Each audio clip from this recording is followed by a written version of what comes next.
আসসালামু আলাইকুম ষষ্ঠ শ্রেণীর শিক্ষার্থী বন্ধুরা, আজ আমি তোমাদেরকে দেখাবো প্রিপজিশন। দেখো, প্রিপজিশনের ব্যবহারটা আগে আমরা শিখি। দেখো, আমি এখানে একটা বৃত্ত দিয়েছি, ঠিক আছে? এই বৃত্তকে কেন্দ্র করে আমরা প্রিপজিশন শেখার চেষ্টা করব। দেখো, ইন ইন অর্থ কি?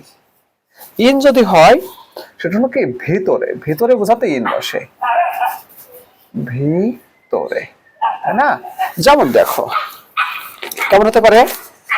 দা, দেখো, the man man is in the car, C-A-R-E, car, the man is in the car। তাহলে ইন দ্বারা কি বোঝাচ্ছে? ভিতরে বোঝাচ্ছে, তাই না? কারের ভিতরে লোকটি, ঠিক আছে? দেখো, এবার কি ওয়ান, ওয়ান অর্থ কি? উপরে লেগে থাকা। দেখো, একদম এটার সাথে লেগে আছে, এরকম লেগে থাকা অবস্থায় যদি কোনো কিছু থাকা বোঝায় সেক্ষেত্রে কি বসে? কি হয়? ওয়ান বসে, উপরে লেগে থাকা অবস্থায়।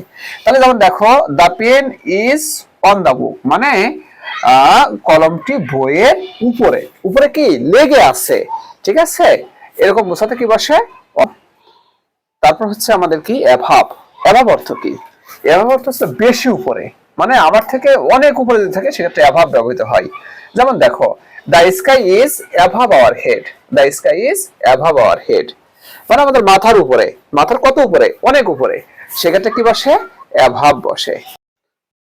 তো তারপর দেখো কি থাকবে? ওভার। ওভার মানে কি? এটাও কিন্তু উপরে, কিন্তু গতিশীল, এরকম বোঝাতে ওভার বসে, মানে বেশি উপরে না, সবার চেয়ে বেশি উপরে থাকলে কি হয়? অ্যাভাব, তাই না? আর ওয়ান মানে কি? উপরে কিন্তু লেগে থাকবে। এই ওভার মানেও কি? উপরে কিন্তু গতিশীল। যেমন দেখো, the umbrella is over my head, the umbrella is over my head, এক্ষেত্রে কি বসবে? ওভার বসবে। তাহলে আমরা কি দেখতে পেলাম? অ্যাভাব, ওভার, ওয়ান। তারপর হচ্ছে এখন থ্রো অথবা অ্যাক্রস, এর অর্থ কি? মানে ভিতর দিয়ে চলে গেছে, মানে এখান থেকে একদম চলে যাবে আর কি, এরকম বোঝাতে কি বসে? থ্রো অথবা অ্যাক্রস। যেমন দেখো, two friends were passing through the jungle, এই দেখো, থ্রো, পাসিং থ্রো দা জঙ্গল, ঠিক আছে? এরকম বোঝাতে থ্রো অথবা অ্যাক্রস ব্যবহৃত হয়।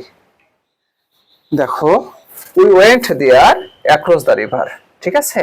তাহলে থ্রো এবং অ্যাক্রস কি ভিতর দিয়ে চলে গেছে বোঝাতে ব্যবহৃত হয়। তো ফ্রেন্ডস, এখন দেখো, অন টু। অন টু মানে কি? জাম্প করে উপরে, যদি জাম্প করে উপরের দিকে যাওয়া হয় সেক্ষেত্রে কি বসে? অন টু বসে। দেখো, the thief ran away on to the wall, তাই না? এই দেখো, on to the wall, thief ran away on to the ওয়াল।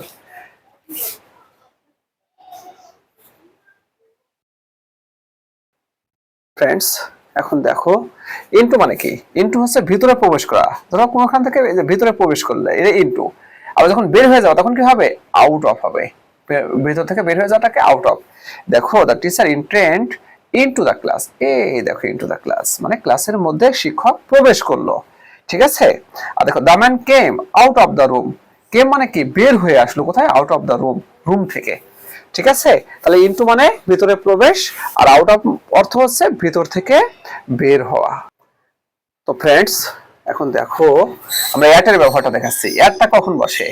ছোট জায়গায় বোঝাতে অথবা কর্নারে বোঝাতে, মানে এক পাশে বোঝাতে কি বসে? অ্যাট বসে। যেমন দেখো, I live in Dhaka, I live in Dhaka, বড় জায়গা বললে ইন বসে। আর এই দেখো, অ্যাট মিরপুর, আমরা ঢাকার মিরপুরে বাস করি, তাহলে মিরপুরে কি বসবে? অ্যাট বসবে। আবার দেখো, I saw a rat at the corner, এই দেখো, আবার কর্নারে বোঝাতেও কি বসে? অ্যাট বসে। আই স এ র‍্যাট, আমি একটা ইঁদুর দেখেছিলাম, at the corner of the desk, ডেস্কের পাশে, ঠিক আছে? তো ফ্রেন্ডস, এখন দেখো, আমরা নিয়ার, নিয়ার মানে কি? পাশে বা নিকটে। দেখো, we live near the Padma river, Padma রিভারের পাশে আমরা বাস করি, তাই না? We live near the Padma river. Okay friends, দেখো, আন্ডার অর্থ কি? নিচেই। আন্ডার অর্থ নিচে, যদি কোনো কিছু নিচে বোঝাতে আন্ডার বসে। দেখো, একদম নিচে দিয়েছে, এটা তাহলে কি হবে? দেখো, I sat under a tree, তার মানে কি? বসেছিলাম আন্ডার এ ট্রি, একটা গাছের নিচেই, ঠিক আছে? তো ফ্রেন্ডস, দেখো, আমরা আন্ডার মানে নিচে, তাই না? তো বিলো মানেও কি? বেশি নিচেই, বিলো মানে বেশি নিচে। তাহলে কি হবে? দেখো, Rakib is below 20, Rakib is below 20, তার মানে বেশি ছোট বোঝাচ্ছে আর কি। এক্ষেত্রে কি বসে? বিলো বসে, ঠিক আছে? তো বিলো মানে বেশি নিচে। তো ফ্রেন্ডস এখন দেখো একদম চারদিকে, ধরো এইখান থেকে একদম চারদিকে, চারদিকে বলতে কি বোঝায়? অ্যারাউন্ড অথবা রাউন্ড, অ্যারাউন্ড অথবা মানে চারদিকে, চতুর্পাশেই, ঠিক আছে, গোল হয়ে এরকম যদি হয় তাহলে অ্যারাউন্ড অথবা রাউন্ড। যেমন দেখো দ্য আর্থ মুভস, তাই না, আর্থ পৃথিবী ঘোরে, অ্যারাউন্ড অথবা রাউন্ড দ্য সান, ঠিক আছে, সূর্যের চারদিকে, সেক্ষেত্রে কি বসে? অ্যারাউন্ড অথবা রাউন্ড। তো ফ্রেন্ডস এখন দেখো এমং, এমং অর্থ কি? অনেকের মধ্যে একজন, যদি অনেকের মধ্যে একজনকে বোঝায় সেক্ষেত্রে কি বসে? এমং। আর বিটুইন মানে কি? দুইয়ের মধ্যে একজন, দুজনের মধ্যে একজন বসলে বিটুইন বসে। দেখো distribute the mango among the boys, এই দেখো বালকগুলোর মধ্যে আমগুলো ভাগ করে দাও। আবার দেখো distribute the apple between two boys, দুইজন বালকের, দুজনের মধ্যে অ্যাপেলগুলো ভাগ করে দাও, ঠিক আছে।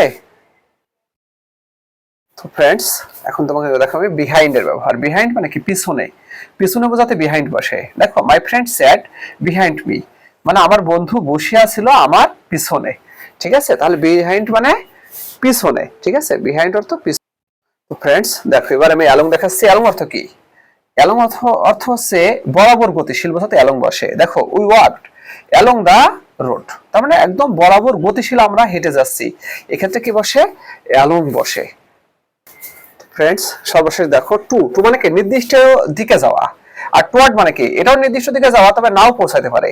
যেমন দেখো হতে পারে এরকম আই গো টু ঢাকা, ডিএসএ কে ঢাকা, এর অর্থ কি? আমি ঢাকা দিকে যাই, তাই না, আমি ঢাকায় যাই, এরকম বোঝা যায়। কিন্তু টুয়ার্ড যদি ব্যবহার করতাম তাহলে কি? ঢাকার দিকে যাচ্ছি, এগুলো ঢাকা পৌঁছাতে নাও পারতাম, ঠিক আছে, এরকম বোঝাতে কি টুয়ার্ড বসে। আর টু মানে কি? নির্দিষ্ট, মানে নির্দিষ্ট দিকে যাওয়া।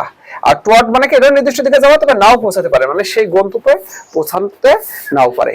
তো ফ্রেন্ডস আমরা সবাইকে অসংখ্য ধন্যবাদ।